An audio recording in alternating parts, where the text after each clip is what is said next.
Okay, good morning students. So we will be starting with the next topic of the unit 1 which is conditional entropy. ठीक है, इसी conditional entropy के अंदर I'll be letting you know about the joint and mutual entropy too. तो सबसे पहले entropy क्या है? It is a basic measurement of uncertainty, है ना.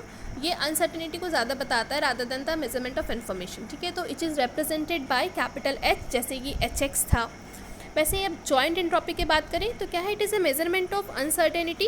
रैंडम वेरिएबल्स का पेयर होना चाहिए, लेकिन जैसे एंट्रोपी में हमने क्या करा था, सिंगल एक्स या फिर सिंगल वाई होता है. जॉइंट एंट्रोपी में we have a pair of random variables, यानी X comma Y, Y comma Z, ऐसे यूज़ होगा. तो अब देखो H X comma Y joint entropy के फॉर्मूला हम कैसे लिख सकते हैं. अच्छा, एच एक्स का फॉर्मूला कैसे लिखते हैं? H X is equals to summation probability of X I log base two 1/p X I. वैसे ही वाई का लिखना है तो क्या लिखेंगे, probability of Y J log base two 1/p Y J.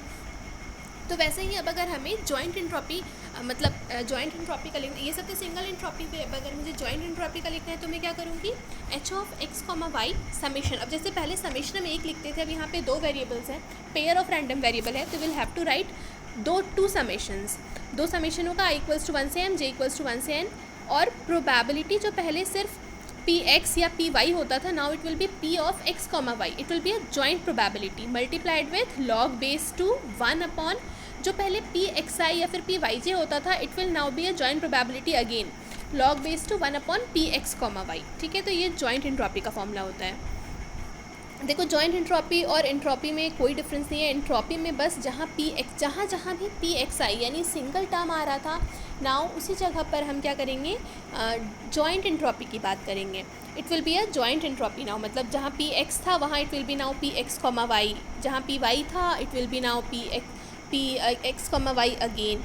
तो मतलब जहाँ जहाँ भी हमें सिंगल एलिमेंट दिख रहे थे वहाँ अब it will be a pair of random variables now. ठीक है, ये फॉर्मूले में तो हमें पता ही चल गया. नाउ क्या है, next moving to the conditional entropy. अब अगर हम कंडीशनल एंट्रोपी को देखें तो कंडीशनल एंट्रोपी क्या है, see conditional entropy it measures uncertainty of a pair of variable in conditional distribution.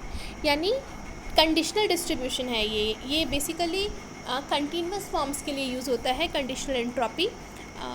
सो इसके फॉर्मूले में हम क्या यूज़ करेंगे. देखो, अभी तक हमने जो एंट्रोपी यूज़ किया था जॉइंट एंट्रोपी, हमने क्या यूज़ किया, कैपिटल एच ब्रैकेट में एक्स कॉमा वाई. लेकिन कंडीशनल में क्या होता है, हमेशा डिवाइड का साइन यूज़ होता है. तो यहाँ पे भी H capital H X of Y, X upon Y, है ना. तो एक्स अपॉन वाई है यहाँ पे. वैसे ही एच वाई अपॉन एक्स होगा या फिर एच एक्स अपॉन वाई होगा. अब कंडीशनल एंट्रोपी में there is no difference, it will be the same just as joint entropy. बस इसमें क्या होगा कि हम जैसे पहले जहाँ पे हमने एक्स कॉमा वाई यूज़ किया था वहाँ पे अब हम P X upon Y use करेंगे, लेकिन हर जगह नहीं. जैसे एंट्रोपी और जॉइंट एंट्रोपी में क्या डिफरेंस था कि जहाँ जहाँ भी हमने P X individual entropy use किया था वहाँ पर हम pair of random variables use कर रहे थे. लेकिन कंडीशनल एंट्रोपी में सिर्फ at the end of the फॉर्मूले में log base two 1/p X comma Y की जगह log P X upon Y आएगा. बाकी the whole formula will be the same as the joint entropy. यानी बाहर जैसे एंट्रोपी में हम क्या यूज़ करते हैं, प्रोबेबिलिटी मल्टीप्लाइड विथ इन्फॉर्मेशन. तो जो प्रोबेबिलिटी यूज़ करते हैं हम उसमें भी चेंजेस करते थे P of X comma Y. लेकिन अब यहाँ पर सिर्फ पी एक्स कॉमा वाई बाहर होगा. It will be the joint probability only. लेकिन जो इन्फॉर्मेशन है it will be converted into conditional, यानी P of X comma Y multiplied with log base two 1/p of X upon में Y. ठीक है, तो इसी की तरह सिमिलर फार्मूला किसका हो जाएगा, एच वाई अपॉन एक्स का भी सिमिलर फार्मूला होगा. समेशन दो समेशन आएंगे, probability of X comma Y और लॉग बेस टू 1/p में वाई अपॉन एक्स. देखो, I will show you again. I guess आप लोगों को दिखाने से it will be more better. See, I am trying to write it down. Okay,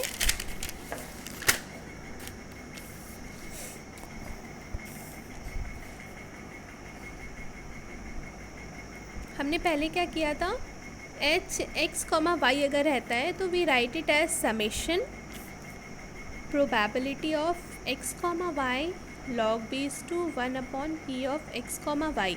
ये joint entropy है. अगर मेरे पास सिंगल एंट्रोपी होगा तो हम कैसे लिखते हैं, समेशन, सॉरी दोनों के लिए आएगा ना joint entropy, summation probability of X log base two 1/p X. वैसे ही सिमिलरली अगर y के लिए आएगा तो भी हम क्या लिखते हैं, H Y summation P of Y log base 2 1/py। लेकिन अब यही मेरे पास ये क्या है, जॉइंट एंट्रोपी है। This is what, this is a joint entropy. Now however we are talking about conditional entropy. What we are talking about, we are talking about conditional entropy. तो conditional entropy के लिए क्या formula होगा, H of X upon Y is equals to summation, ये i is equals to 1 to m, j is equals to 1 to n, probability of x comma Y. ये देखो यहाँ पे तो जॉइंट प्रोबेबिलिटी ही यूज़ हो रहा है, बट यहाँ पर लॉग बेस टू 1/p(x/y), यहाँ पर कंडीशनल यूज़ हो रहा है। तो that is what we need to remember with conditional term is that conditional probability है ये, और ये क्या है, joint probability. So conditional entropy में प्रोबेबिलिटी जो फर्स्ट के स्टार्टिंग के टर्म पर है,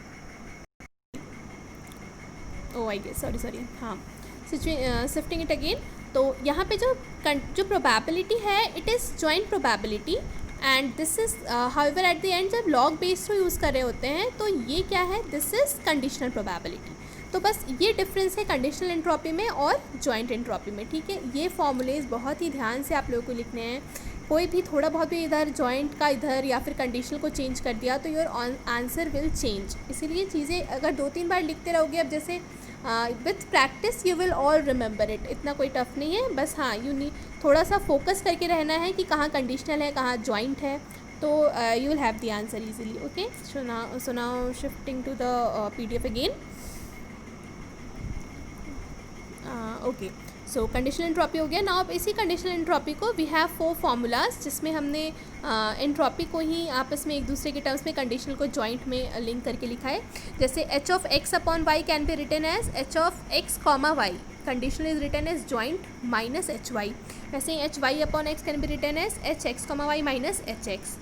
अब फिर H X upon Y can be again written as H X minus I X Y. अब देखो ऊपर पे हमने ऊपर जो 2 फॉर्मूलेस थे वो दोनों सिर्फ एंट्रोपी को यूज़ करके यूज़ किया हुआ है, लेकिन अब जो एच एक्स आया इसमें एंट्रोपी भी है और एच एक्स कॉमा वाई यानी conditional entropy is equals to H X normal entropy minus I X comma Y. I X comma Y क्या है, it is mutual information, I of X comma Y, this is mutual information. So हम entropy को, conditional entropy को we can write it in terms of mutual information as well as entropy both, ठीक है। तो ये रहा lastly mutual information. Mutual information कैसे लिखते, ये भी एक फार्मूला, ये एक अनदर फार्मूला है कि अगर हम आई एक्स वाई को रिप्रेजेंट करना है एंट्रोपी के ही टर्म्स में, मतलब mutual information mutual entropy can be represented as the joint entropy too. तो कैसे लिखेंगे, I X comma Y is equals to H X plus H Y minus of H X comma Y, और where P X upon Y ये क्या, conditional probability is equals to joint probability divided by P Y, यानी denominator वाला term ही denominator में है। Now again P Y upon X is equals to joint probability divided by P of X denominator term, ठीक है। तो this is all about the conditional entropy. ये बस टर्म्स हैं which we will be using in numerical later on, जिससे कि we will have to find out the conditional entropy निकालो, average mutual information निकालो, एवरेज म्यूचुअल एंट्रोपी निकालो, efficiency, redundancy, these are the terms which will be finding out in numerical later on, ठीक है। Okay.